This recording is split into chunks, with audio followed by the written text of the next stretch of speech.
Welcome to a brand new episode of the post game. I am your host, Davion, and I'm joined by Emmett, What's going on, everyone? Lillian, What's up? and Michael. What's up, everyone? How are you doing today? Can't Pretty complain. Good. Yeah, I'm doing pretty good too. Today we are talking about the start of the NBA season, man. Well, not the start, but we're gonna give our predictions about the next upcoming year. And but first, before we do that, I want to thank everybody for listening. Please, if you ever have a comment, please leave it. We always love seeing those, and remember to like, comment, and subscribe. But but firstly, we're gonna jump into the our NBA awards predictions. Starting off with MVP. Who do we think is gonna be the MVP? Over the last two seasons, Nikola Jokic has won it back to back now. Who do we think has it now? I think Luka Doncic. Go ahead. I think we see Luka Doncic get his first MVP. I like that. I like Luka. I think it's tough. I want to pick Luka, but I can't. I got either Steph or Giannis. I am going to take a dark horse in Joel Embiid. That's who. Mr. Second Place man. I honestly I really do wish he's won. She deserves it over the last 2 years. But I'm gonna go, I think Giannis, man. Like, he is insane, and he's literally one of the best players that we've seen in the league since LeBron came in. And Kevin Durant. We're not gonna talk about that yet right now, but I think Giannis could do it again, man. He's just unstoppable, and I definitely think he could be a driving point for it. So, I mean, y'all say Luka. Michael, you said it was a little too soon. Did you say too soon for Luka? I don't say too soon for Luka. I say because I definitely think that he is MVP caliber type of player.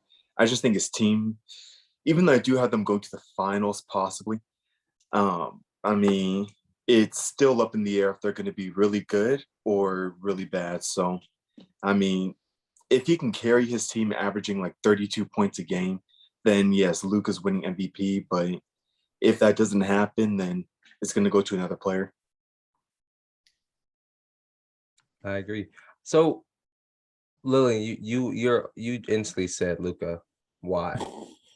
I think that Luka's game fits really well for what you look for in the MVP, because the MVP oftentimes is a stats award, and I think that Luka will get the stats. And I also think that the Mavericks roster has improved, and I think that he can get high enough in the seedings to actually be in that conversation. And I think we already saw him finish top 5 last year, and I think voter fatigue, I don't think we see Jokic get it again. And I just think that Luka is so young and he will continue to improve. And I think he's a really good candidate. Yeah. Emmett, you hit on Joel Embiid winning it this year. Why are you so convinced? I think it's because the Eastern Conference has gotten so much better, whereas Philly didn't really. They added PJ Tucker and they added Melton from the Grizzlies. I don't really think they did anything to drastically improve the team. So I think if they stay at if they can get to a top 3 seed and he stays relatively healthy and puts up what he's put up, then I think he'd easily win it. But it's interesting about like that voter fatigue. Like, I mean, there's very, very good chance Nuggets could, like, their whole roster comes back. They're the 1 seed and Jokic goes crazy and it's like he gets it again. But so it's hard. But you guys also have good candidates listed. Let me ask this. This is for Emmett, but keep going. No, go ahead. So this is for Emmett, but everyone can answer. So I think one of the players that has the most pressure going into this league is James Harden. Who knows if he can be good or bad? But let's say James Harden this season comes back to prime Houston Rockets James. Isn't Embiid still the best player on the 76ers? Ooh. If James Harden puts up Houston Rockets James Harden stats, So what is that? then he's 28 the to best. 32? He's the best player Yeah. in the league. Rockets James Harden. So I would say no. Yeah, I mean, I think that if Harden's putting up his Houston stats and Embiid's not putting up nearly the same stats he's putting up now, and that just puts Harden up there because that means Harden's the number one option now. See, but I disagree with that statement, man. I think Joel has shown over the past 2 to 4 seasons that he is a force to be reckoned with, especially at that center position. And I feel like it's like a Shaq thing. Shaq and Kobe. Remember, Shaq and Kobe, they were both averaging 25 plus points a game. And Shaq was still dominant and got his points even when Kobe got his, even when Kobe shot 20 to 40 times a night. So I feel like, I mean, Joel will still, get his points and will still be the best team on that, like the best player on that team, just because he's established that the Sixers is his home and that team doesn't go without him. I mean, it's a good point. I mean, it's kind of you relate it to when the Bulls were going crazy to start the season, and both Zach LaVine and DeMar DeRozan were putting up career stats, but DeMar was just a little bit better, and yet he was the one that was top 2 or 3 in the MVP race, like up until the deadline or whatever. So yeah, I think you can have a counterpart be just as good, but you can still win it. Yeah. So you mentioned DeMar DeRozan. He finished All NBA second team last season. And here's a question. There's a couple players that we didn't name when talking about this in the MVP conversation. So you have the likes of Jason Tatum, who was All NBA first team last season. You got John Morant, who was most improved last season. Kevin Durant, one of the better players in our league, and LeBron James. So out of those four guys, like, do we think any of them have potential to win the MVP? And do we think their season is going to be better than what it was last season? I mean, with LeBron, you've almost always got the potential. As a Warriors fan, I sort of hate LeBron, but I can respect his greatness, and LeBron always has the potential to win MVP. I will say with John Morant, I don't think that he is an MVP caliber player. Not yet, at least. I think that in order to be the most valuable player in the league, you also need to, how do I put this? Your team needs to be worse without you. They need you. And I'm not sure the Grizzlies would need Ja on any given night. They're so deep. So here's the thing. I think it's a blessing and a curse that like the Grizzlies are so good without Ja, because then comments like that are made where it's like now Ja doesn't look as valuable to the Grizzly. And so like, I mean, is that a flaw in him or the team? I don't think it's a flaw either way. I just think that the Grizzlies are that good. And so it's hard to be the most valuable player in the league when your team is that good. Yeah. Mm-hmm. So I guess if he doesn't if we go into next season and they are worse without him, then I think you put him in talks if they're still like a 1, 2, 3 seed in the West.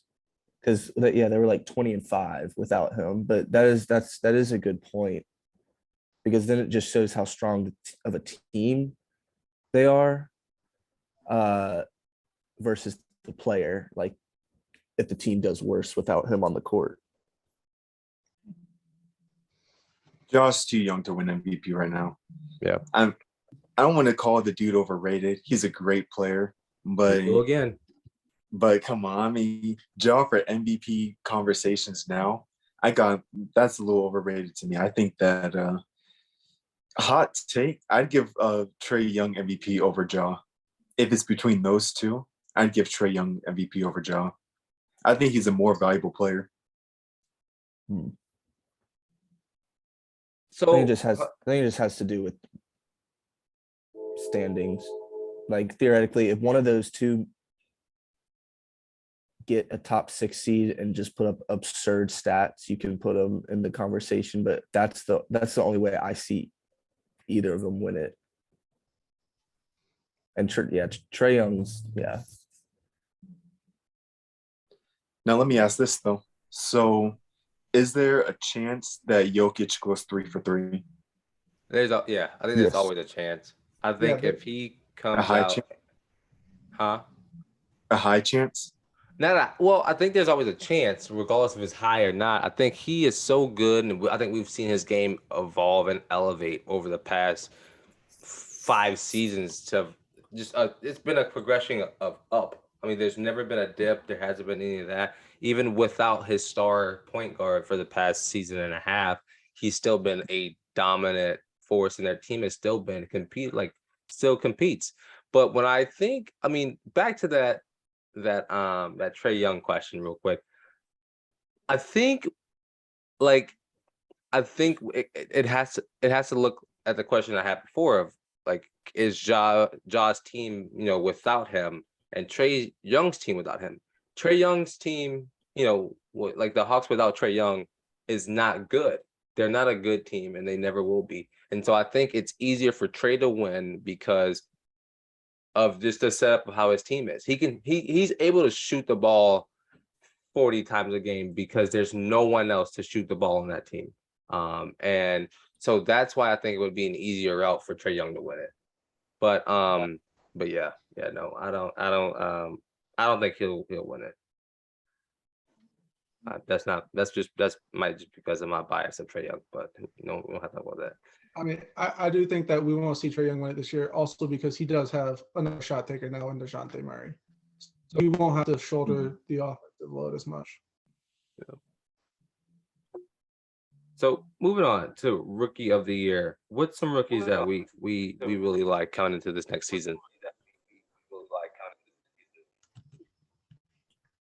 I would say one of my favorites right now is Keegan Murray for the Sacramento Kings. I think that he's a great stretch forward. He plays the wing well. He's a solid defender. He his post game's not as refined as you'd like from a power forward, but I think that it's pretty solid. It's serviceable, and I think that he's a very underrated player in this year's draft.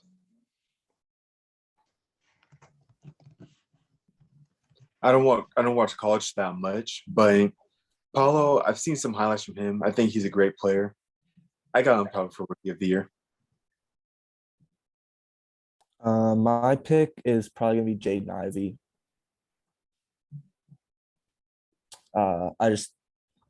I think Detroit has the roster set up, and just the opportunities will fall to him with Cade Cunningham. So I just think he has a chance to thrive if he does well. Yeah, I like Pablo Banchero.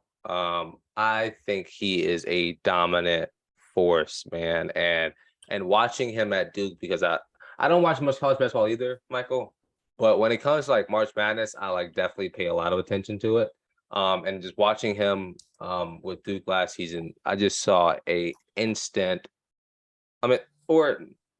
I just saw a dominant presence. But watching him in the summer league this year with Orlando, I saw an instant change in pure domination of nothing but control and strength. And so I think he's a definite big problem to be looking out for. So when we talk about Rookie of the Year, it's such a spread out award because of how, I mean, not many people look at many rookies for the most part. And so last year Scotty Barnes won, and we saw that he was a dominant player. And I think it's almost obviously it's like an MVP award for rookies, but we saw that he helped his team, he contributed to his team. It didn't have to be averaging 30 points a game, but he just was a big important piece to his team. Emmett, you said Jaden Ivey. I I think that's such a young team, right? And for him to be able to win that award, like what does he need to do? I think he needs to prove that like he can be that, scorer player that, Detroit needs next to Cade Cunningham, who's a playmaker, and you know, Isaiah Stewart and Bagley, Jalen Duren. They've got their front court somewhat in the works too. So I'm trying to think of like someone to compare it to. I'm trying to think of like the rookie races in the past. I guess Anthony Edwards like proved that he could be a great scorer, especially in the later part of the year. Yeah, he didn't win it because he wasn't consistent for the whole year, but yeah, I think that's all. I think that's all he needs to do, and just show that he's valuable to his team. Yeah. Any more thoughts on that rookie of the year conversation for this upcoming season? So another big award that's one of my favorites anyway is the defensive player of the year.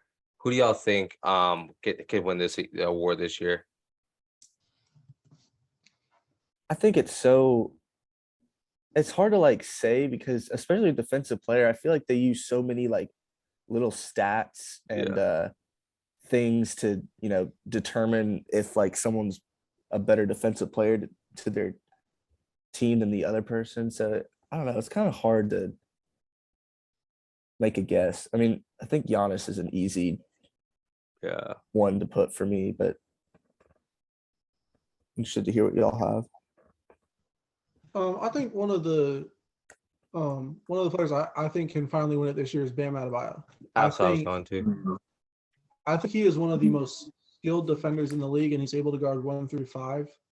And I think that he has been in the contention for a few years now. Mm-hmm. And I think that he will finally get the opportunity to really shine if he puts the work in, and I think he can do it. Yeah, Bam, that's a good pick. Bam can definitely win it this year. He's been one of the best defenders in the league for a long time. Yeah. Even perimeter defenders, Marcus Smart can go 2 for 2. But I want to see what Kawhi looks like this year. If he comes back to his prime, like Kawhi can definitely win Defensive Player of the Year. That's a big shout. Yeah, Kawhi Leonard is definitely one to look out for. But yeah, I had Bam as well. I mean, and Emmett, you have a really good pick, and Giannis too. I mean, Giannis, like I think when it comes to like the defensive players of the year, it's like just like Marcus Smart, like these guys can guard almost 1 through 5, and they can and they are a defensive presence, and without them on your team, your defense isn't as good as it is. And there's players like Draymond Green, and there's players like Giannis and Bam and Rudy Gobert, who's won it. Like I think he won it 3 out of the past 5 years or something. Like those guys are so important to a defense because you take them out and that whole defensive backcourt is gone. I mean, the defensive player to me is like somebody who controls the defense, who can guard 1 through 5 pretty much, or 1 through 4, whatever the case may be, and somebody that is a big presence on your team. And so I think whoever wins it will be a guy like that. But moving on to real quick about Defensive Player of the Year. Yeah, go ahead. So what are your thoughts on Rudy Gobert? I think he's a phenomenal defender. But anyone can see if he's trying to defend a guard on perimeter, he's on skates. He's not going anywhere. So what are your thoughts on players that are good at guarding big men in the paint, but not perimeter? So I think that's whenever you have to understand as a team that if I have a player like Rudy Gobert, I'm going to sit him in the paint, all right? I'm going to have my other 1 through 4 is going to have to guard the perimeter because he can't move as fast as I want him to. And on those high pick and rolls, you're going to have to move. You're going to have to switch. So who's ever guarding my big or whoever, if their big is going to go up for a screen, then I'm going to have Rudy drop and it's going to be a switch. So Rudy guards the person on the wings because like it's not going to work. Like we saw last season, they got exposed in the playoffs because Rudy couldn't guard anybody out there. Yeah, I agree. This is my thing for defensive player of the year. I think the defensive player of the year every year is the most versatile defender in the league that can do it well. And I have a lot of respect for Rudy Gobert, but I think that his inability to guard on the perimeter is why the Jazz were not able to win. Because I think if Rudy Gobert was able to guard on the perimeter, they win a few more games in the playoffs. And that, but obviously the Jazz, that's on them. Fill out your perimeter defense. Either way, though, I think that guys like Draymond Green, guys like Ben Simmons, Bam Adebayo, guys that can guard 1 through 5 consistently instead of a one-dimensional defensive player, I think that's a real defensive player of the year. Now, Ben Simmons, that was a good pick too, Actually, actually. great point. Yeah. Ben Simmons. I could definitely see him. If he has a revenge year this year, I can definitely see him winning Defensive Player of the Year. Yeah. I mean, Lily, you just mentioned Ben Simmons, and like Michael just said too. Like, I mean, is he a big shout to win like Defensive Rookie of the Year? I mean, Defensive Player of the Year. I mean, he definitely could. It's all about how much he plays and the effort he puts in. Yeah, that goes with Anthony Davis too. How much effort he puts in and how much he plays. So I know we talked about this already, but do you think Anthony Davis can win the MVP award? No. No, Probably not. he's not the best player on his team. But And I if feel he even if he is to be the best player on the team, their roster just I don't see them being top 6 in the West. Yeah, that too. I think you have to be the best player in the league. I'm not the best player in the league, best player on your team and have a good team. And even if he was arguably the best player on his team, which he's not because LeBron James is there, then the team's not good enough for him to win MVP. I will say this real quick. I think that if we get LeBron from last year plus 2020 Anthony Davis, that team is a force to be reckoned with. I think they can definitely Western Conference Finals, normal finals. I think that they can make far because they're one of the best top 5 duels in the league if they're both healthy. Mm-hmm. so. But I was I'm saying because of that, I think that if there are 2 very great players, one of them probably is going to win the best player, the most MVP. I was reading something, and I think it was like Anthony Davis wants to play every single game this season. Do you think that's like actually gonna happen? Over under 70. No, I believe so. I believe so. He can what? He can play all 82. Yeah. Like I feel like he got stronger over this. The glass man. Yeah, you part of the social media hype. But All right, we'll see. I'll see you in 3 games. Anthony Davis was a centimeter away from getting hurt in his preseason game last night against the Bulls. Yeah. So I don't know about that. But I'm gonna skip the 6 man. We'll come back to that. But who do we think the most improved player will be next season? I feel like I don't know. I believe in Jalen Brunson. He got that starting role. I feel like he's gonna add some fire to that Knicks squad. I don't know if this player counts as a most valuable player, but does Zion count as most improved player? Would he be improved or like because he didn't play last season? So I would say They'd probably compare it to his last healthy season. yeah, that's a big comparison. I mean, he was averaging 28 points last time he played basketball. Yeah, technically he's a candidate, but he'd have to go from like 28 to 33. I mean, but do we think do you think it's viable that he can go for that many? I seriously doubt it. No, they got a lot of scores on that team. I don't think he averages above 30. Okay. So who do you think the most improved players will be next season? I think the player I look at is Tyrese Halliburton. I think he's an amazing guard for the Pacers. Finished off last season, he had like 50-something assists and less than 10 turnovers. near the end of the season. That was a streak he went on. So I think he's one of the best playmaking guards in the NBA, and I think we'll see his scoring go up a lot this year. When I My look pick at will probably. Sorry, go ahead. when I look at most improved, I look at teams that try to switch things up, and some players end up being better. And one team that's going to have a big switch up this year is the Suns. And I think that DeAndre Ayton's a sleeper for most improved. DeAndre Ayton's a sleeper for most improved. You heard it here first. Ooh, Very. I like it. I don't think he wants to be in Phoenix for one, and I think he'll be traded by the deadline. Realistically, I honestly don't think he wants to be there, and that they will trade him by the deadline. And I think what will end up happening, they'll trade him to Indiana after the Lakers trade for Buddy Hield and Miles Turner. Plain and simple. Because he visibly looks like he does not want to be in Phoenix anymore. So that's the only reason I would say that's not one for me personally. But My pick is probably going to be Keldon Johnson of the Spurs. I mean, people don't really look at San Antonio, but he's clearly the top scorer over there, and will have a lot of opportunities this year to stand out. yeah, I mean, you got a point. I mean, there's no one really there to really fight him on that job. So I think that's definitely a big shout.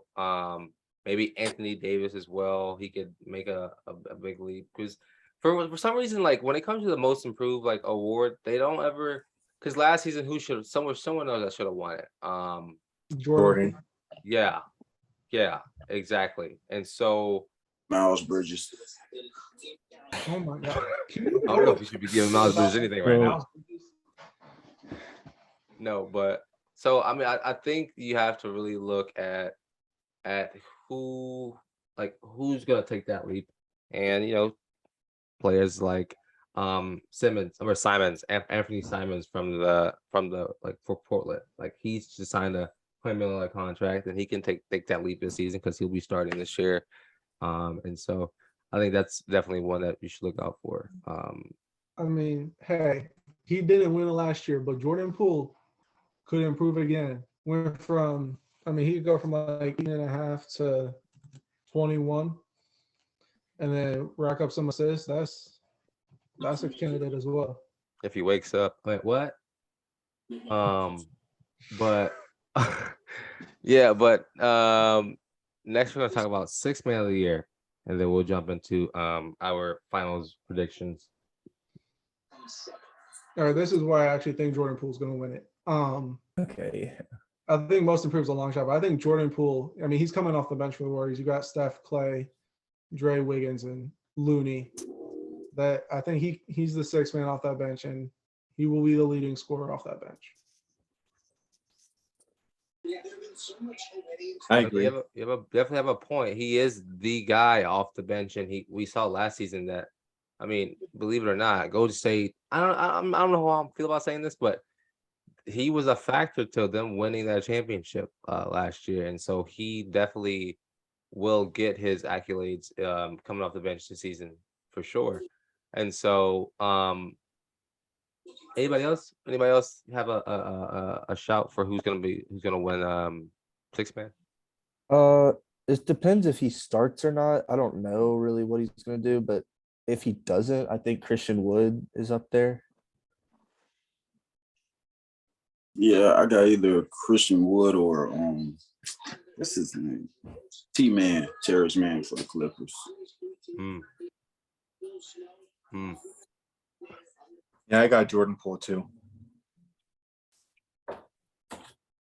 All right. Well, so as we move on to predicting the NBA finals for next year, who do y'all think is going to win it all next year? Really early prediction.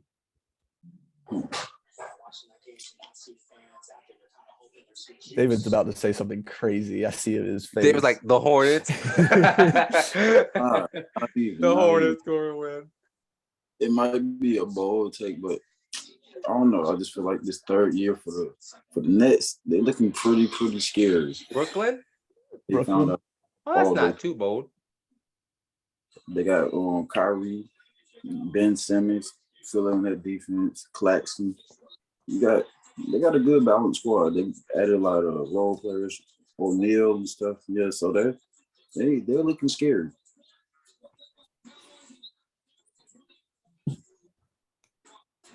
I think Milwaukee could do it again.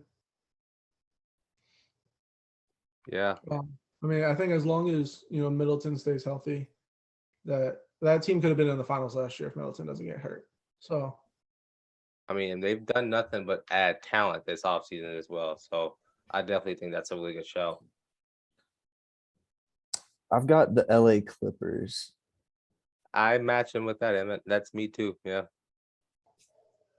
I think what they've done this offseason, bringing in that talent, and with Kawhi being back, and hopefully Paul George can actually finally be playoff P or finals P.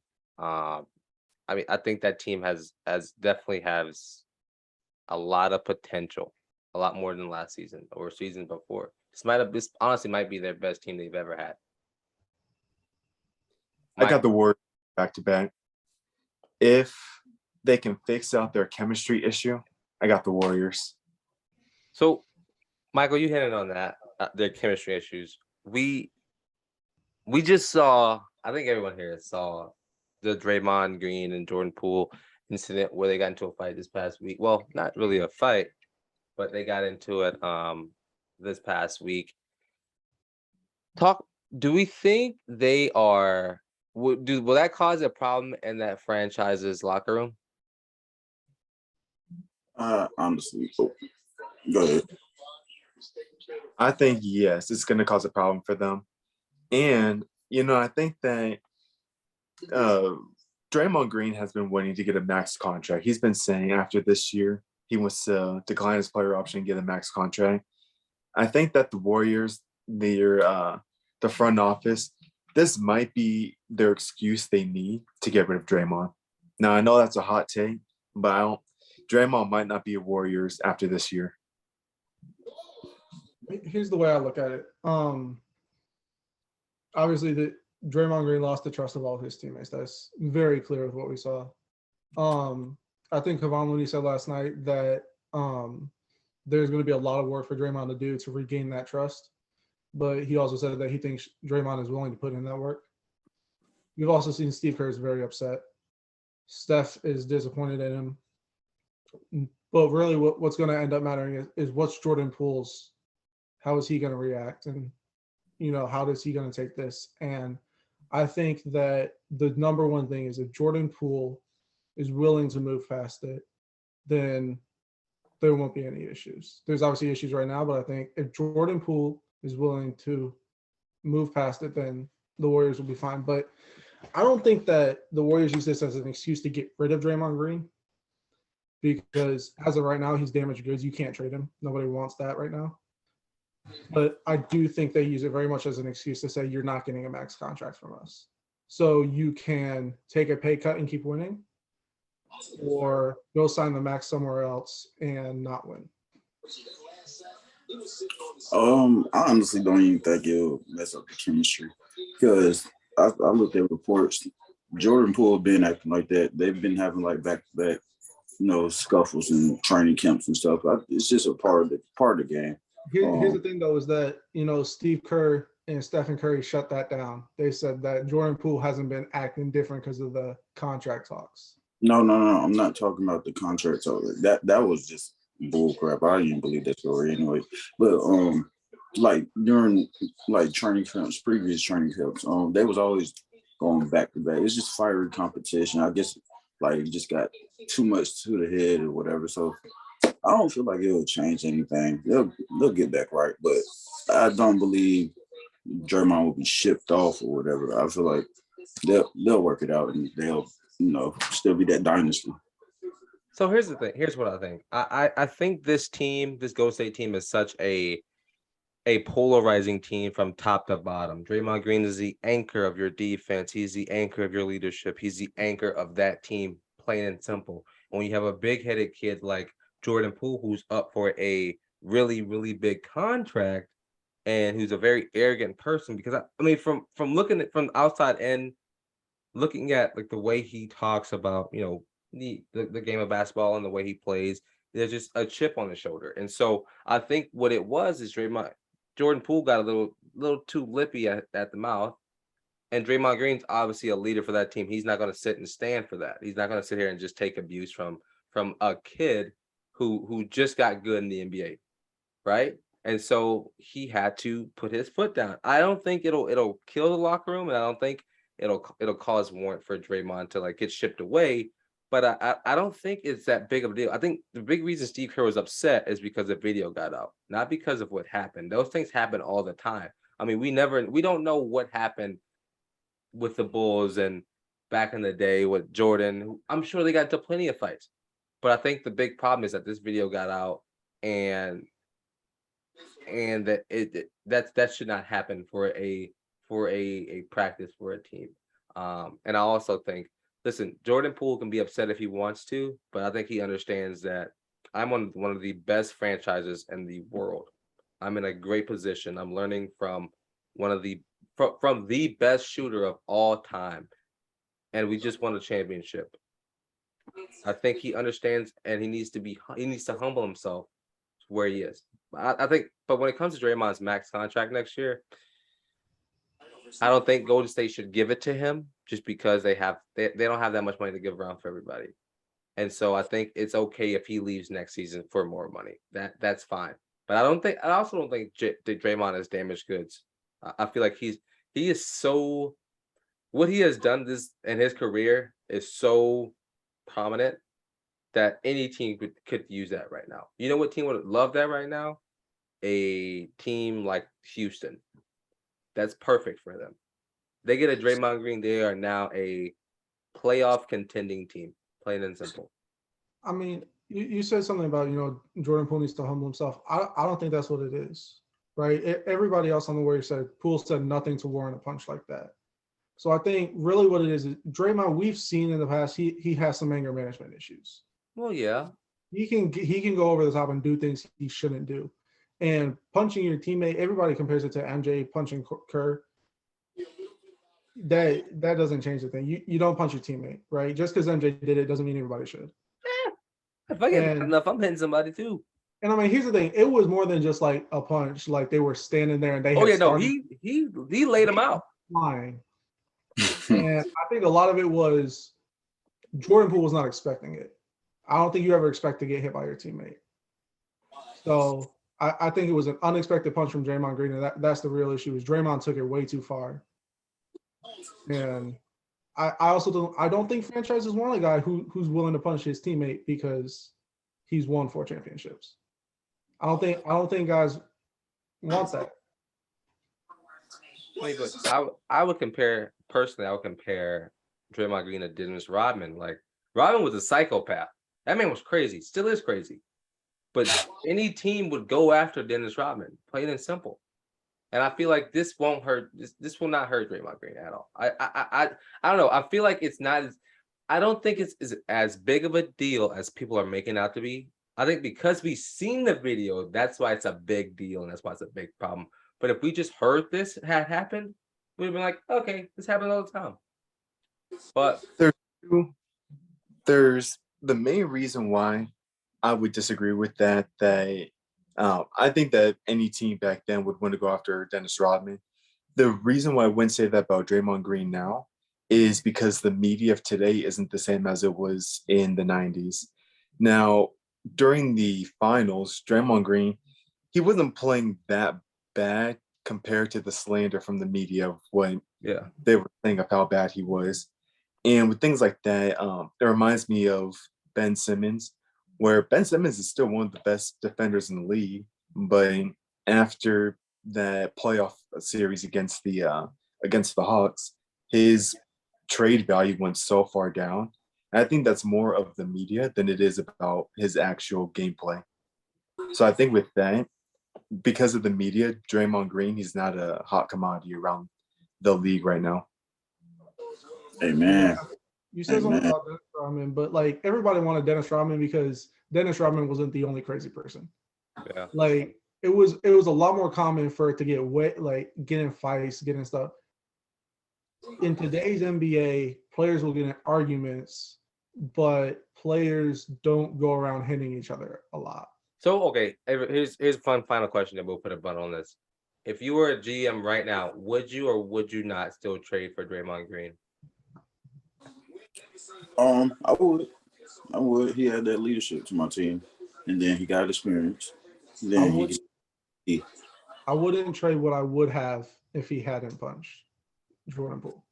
The question was, would you yes or no? Would you yes or no? I mean, because I think all I of us would. would say we The trade would. package. He is still that guy, regardless. Everyone's angry at this in life. He just lets it out on the court or in practice. So If I don't I'm know. a team, Huh? if I'm the Pelicans, a team like the Pelicans, I wouldn't trade any of my good young core, but I would trade to get someone like Draymond. I mean, but do you think the Pelicans need Draymond right now? I don't think they need him, but if I have a team that has young players, Pelicans, for example, so another team, the Celtics, if I have a team of young players that just need a little bit more to get over the hump, I would trade someone, not my young players, but to have someone like Draymond. I think the Rockets too. That's a good example too. I But think there's only a couple of teams in the league who need Draymond Green. That's well, I was gonna say the Suns, but CP3's there. But if you traded him to Houston, Orlando, Detroit, Sacramento, Indiana, Nuggets are a shout as well. They don't really have much. That's a really big shout. If you traded him to Denver, woof. Man, you move that to a championship team for real. But let's put a bud on that. Any final thoughts about this next season? Any predictions about this next season that we're about to walk into this next in about, I think it's about 6 days, 6 to 8 days. Eight I'm days. going to say this not to upset David, but it will upset David. Charlotte won't make the play-in. You know, Nah. The East has gotten too good. Wouldn't Yes, be up. I mean, hey, we could get Victor then. David's. Oh, we can get Victor then. Yeah, right. Yeah, right. Anything else? Lakers are gonna have a scary season this year. They're gonna be better than they were last year. Oh, I think that. Yeah, I definitely think they'll be better than last season. But I don't think much better. Not gonna be scared. I think the Clippers. Here's the hot take: Clippers will be better than the Lakers this year. That's not a hot take. That's not a hot take. I mean, Hey, it's hot enough for me to say it. I get scared, talking about Lakers fans. Those people are crazy. They've been better than them for 10 years. Hilarious. But The Clippers have won the think series over the past 10 years by like a lot. well, yeah, Clippers ain't good at all. But I appreciate y'all for joining. Michael, Lillian, David, Emmett's gone already. Appreciate y'all for joining today. I've been your host, Davion, and this has been the postgame. Peace.